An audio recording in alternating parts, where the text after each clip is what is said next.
Hello, folks. Thanks for tuning in to TD Talks. Today, TD Talks the big, beautiful budget. We've got a big, beautiful budget here being negotiated in Washington between Republicans, Democrats, the White House, and all the rest. I have a special guest here today, Big Brother Harrison. He just woke up from a nap a little bit early, so we're making it work. And this is the reality, and I love it. Having two under two is the optimal amount of chaos and cuteness that we like. So we're rolling with it. So let's talk about it. I'll just remind you as I start talking about the budget for the 2025-2026 fiscal year that, uh, yeah, that's Mater. That in the election year, all we heard about, all we heard about nonstop was fiscal responsibility. Fiscal responsibility. We also heard a ton of no one is above the law. No one is above the law. We heard a lot of that. But mainly we heard a lot about fiscal responsibility because of inflation and government spending and all the rest. So I'm going to go through some of these numbers. I've heard a lot of positive reactions, a lot of negative reactions, primarily. That's right, Mater. And Mater could be tariffed if he's not careful. Um, all those toys probably came from China, to be honest with you. I'm glad we bought them beforehand. Anyway, I've heard a lot of opinions, positive and negative, pretty much across party lines, television, newspapers, magazines, social media, all the rest. And what I thought I would do was kind of read through it myself, be responsible, read through it myself, come to my own conclusions, and share some of my findings so that you, as a responsible person, can also take this information, form your own opinion. So, couple things to highlight here. Again, this is called the Big Beautiful Bill. Big Beautiful Bill. They have a way of marketing things with words, and I don't know if it matches. Some people will say it is a big, beautiful bill. Some people will say it's a big, fat, ugly bill. Just depends. But listen to this and come to your own conclusion. So, a couple highlights. Um, Fiscal responsibility. Again, that was the key phrase. It's going to add 5.7 trillion to the national debt over the next decade. 5.7 trillion to the national debt over the next decade. It also requires us to raise our debt ceiling by $4 trillion. So I don't know. My opinion, that doesn't sound entirely fiscally responsible, but just doesn't align. Apparently, thank you very much. Did need that, in fact.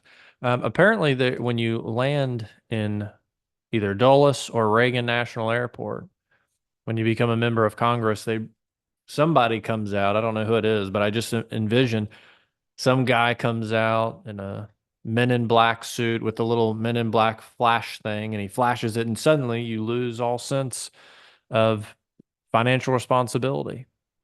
So that's what we're looking at. I did, in fact, reach out to a couple sources that I have, resources, people that I know on both sides of the aisle. And I asked a conservative person in that circle, they work in Washington, and I said, does it not bother you? Does the debt ceiling being raised and the national debt increasing bother you? And because it bothers me, why wouldn't it bother you? And this person said, well, it's in the governments are different than households, and that if a household had the ability to print money, they would. And as long as their armaments back up their ability to print money and defend themselves militarily, and as long as the currency that they're printing is still the reserve currency, then they're in good shape. And until that changes, there's no real worry about the debt ceiling raising. So I don't know. I'd have to study that a little bit more for me to become on board with it. But I don't think that that sounds fiscally responsible to just say, well, because we've created this system, doing something bad isn't really all that bad. So we'll see how it plays out. A couple things that I did notice in the big, beautiful bill was the SALT deduction, the deduction for your state and local taxes being increased to $30,000. I think that's a huge thing because in my philosophy, I do believe that you get more direct benefit of government services from your state and local governments than you necessarily do federal. I mean, federal, you have the We have the national defense, which I think is important. But as far as, your direct daily ongoing services, that typically falls on the state and local governments. You want a road fix, that's going to be state and local.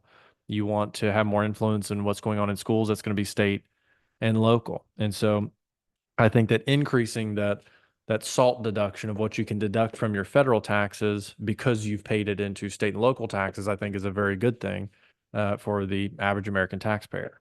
Um, it does increase defense spending. Is that Doc? That is Doc. Very nice. He's a doctor in a race car. So, and a judge. He's actually a judge too. So, Harrison, did you know that when Doc was judge, he denied a deportation request? Yeah, I don't know. It's what I heard on Instagram. It does increase spending for defense. So I think that's good. I think that our armaments have to match our commitments. I think that a big, strong military that serves as more of a deterrent is better than a military that's not big enough and then has to try to bolster up, hastily when it's too little too late because of some sort of attack. Um, I think a lot of it from what I've read is going to go to modernizing the military, a lot more funding going into technology, which I think is smart. Another one is increased money for Veterans Affairs. I think that's a huge one. I think that our veterans are let down day in and day out. When I was in college, I interned for a congressman and taking those phone calls into the office, handling constituent services. It was so much fun just seeing the impact of, a congressman puts their name on a letter or an email or something like that, and suddenly a constituent gets help where they're dealing with bureaucracy. I thought that was really cool. But I would say 90% of the phone calls in constituent services in that district office for a congressman was primarily VA problems. Somebody calls in and says, I'm in pain, I've been in pain, and I can't be seen because there's, this backlog. So I just got to sit in pain for 3 months and can't afford private health care and can't be seen there. And so it was just so problematic. And so to see this funding going towards the VA, I think is giving me an optimistic feel about the way this budget is designed. Thirdly, is increased infrastructure. Just recently, I mean, the news is enamored with stories about Newark Airport and the lack of technology and the antiquated nature of a lot of our technology and our infrastructure. If you live anywhere in Kentucky, Northern Kentucky, Southern Ohio, Southern Indiana, you know all about the bridge problems in Cincinnati. So getting more federal funding for infrastructure, I think, would be ideal, and I think is a very good thing. Um, Lastly, is education, increased funding towards Pell Grants, which helps people get through school, get educated, and also vocational education. I think that's going to be a big one as things change in our economy to where not everybody's going to go to college the way that they traditionally probably would. And so I think that having more funding for vocational education, vocational schools, is ideal. Let's talk about the cuts, though. We've heard all about the cuts. Everybody on the news, everybody on the Democratic side talks about the cuts, which naturally that's their job to do. They're supposed to be the opposition. That's another thing that I think is so interesting is we always hear people talk about, you know, the partisanship is horrible. Well, the partisanship is the check and balance. It's the check and balance. Like, and I even heard President Trump say not too long ago, it's good to have opposition because it makes you sharper. If you don't have any opposition, you come up with a good plan when it could have been a great plan if you'd been pressed a little bit on it. And so I think having that competitive nature there, that's their job, is to criticize and negotiate and try to create the best bill possible. Um, when there's people who are just throwing rocks at it just because, or they're trying to use it to raise money, I think that's super slimy. Somebody, sends out these campaign videos and emails saying, I'm fighting to stop this when they're like not even in the negotiation room. They're just on MSNBC all day. They're not in there actually trying to make it better. They're trying to raise money. Um, but let's talk about the cuts. So from what I've read, there's about 1.5 trillion total in cuts. The way it reads in the bill, some of it's like early on, some of it's spread out. So, but that's kind of the top line number that we're seeing there. So, the overall number that I've seen for Medicaid is it's going to reduce 880 billion over the next decade, over the next decade.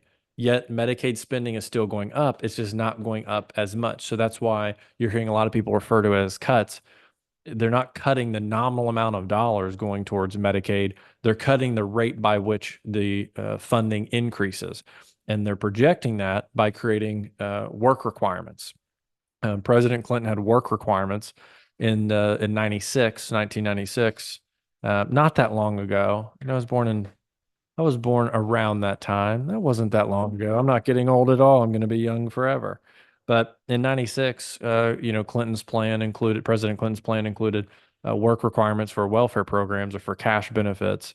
And, that worked well. And he talked a lot about how it was important to incentivize people to have a job, not just for the sake of the income or to get the government benefit, but for the dignity of having work, having purpose in those work requirements. Today, you won't hear a lot of people from his party talking about the importance or the dignity of having a job or having productivity in the economy. Personally, I think that a work requirement for Medicaid is not a horrible thing. If you think about it, it exempts people who are disabled. It exempts pregnant women. It exempts caregivers for elderly people or for children, for disabled children. Or special needs children. It exempts them from those work requirements. So the only thing that they're changing is saying if you're an able-bodied person between the age of 19 and 64, and you're low income or you need this government funded Medicaid. Yes, sir. That's Doc. What does Doc think? He is the judge. Doc.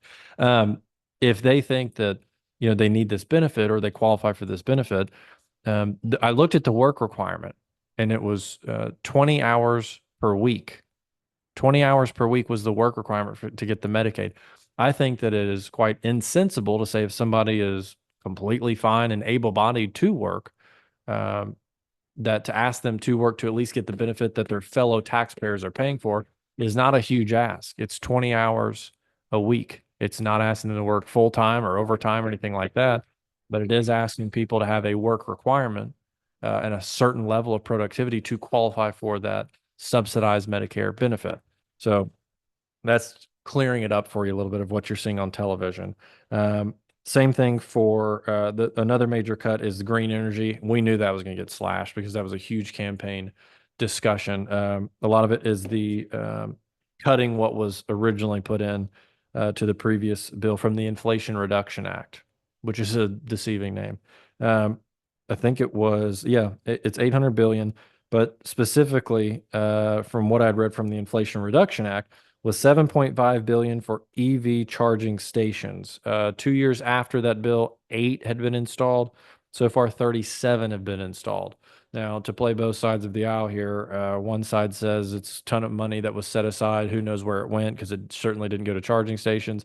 The other side says, well, it wasn't to initially create these charging stations. It was to take place over 10 years because it takes time to set up the charging stations and get all the technology wired to them, even in more remote areas. So you're going to hear it from both sides, but from what I'm seeing here is there is a drastic cut there from the green energy focus from the Inflation Reduction Act in this bill. So it's a bit of taking that cash flow back. Bottom line is, I think that this budget bill, is positive and moving toward the right direction from a philosophical standpoint. Anytime you tell me that, uh, yes, sir. Anytime you tell me that more tax dollars are going to go towards defense, veterans affairs, and reduce our taxes by reducing them by what we pay in state and local taxes, I think that is going in the right direction. As far as working out, is it actually fiscally responsible in the near term or in the long term? We'll have to wait and see. There's a lot of variables there, a lot of unknowns. But I think the biggest one would be, well, will that deficit, will increasing the spending, the overspending, will increasing it this much further be counterbalanced at all by tariffs? Well, beforehand we were told it could be 800 billion a year in tariffs. Well, they've now been negotiated down. So it's trying to find this triple bank shot of where it all works. We'll see how how it plays out. I think from a market perspective, I think that this is going to incentivize more market investment because if you tell me that you'll pay 30,000 less, up to 30,000 less per year in federal tax because of what you paid in state and local tax. You just opened up more free cash flow for the everyday investor to get more cash into the market and continue building their wealth. So thanks for tuning in today to TD Talks. I'm Taylor. This is Harrison. He's done an amazing job today. He's trying to grow the auto manufacturing industry here. He's doing a great job, and really proud of him, doing awesome. Thanks for tuning in today. You can subscribe on YouTube, Spotify, and also Apple Podcasts for our upcoming TD Talks. Take care. The views and opinions voiced in this podcast are solely the views and opinions of Taylor Davis and do not reflect the views or opinions of any other entity or organization. The content provided is for informational purposes only and is not meant to be specific investment advice for any individual. Please consult with your financial advisor to address your unique circumstances. Taylor Davis does not provide legal or tax advice.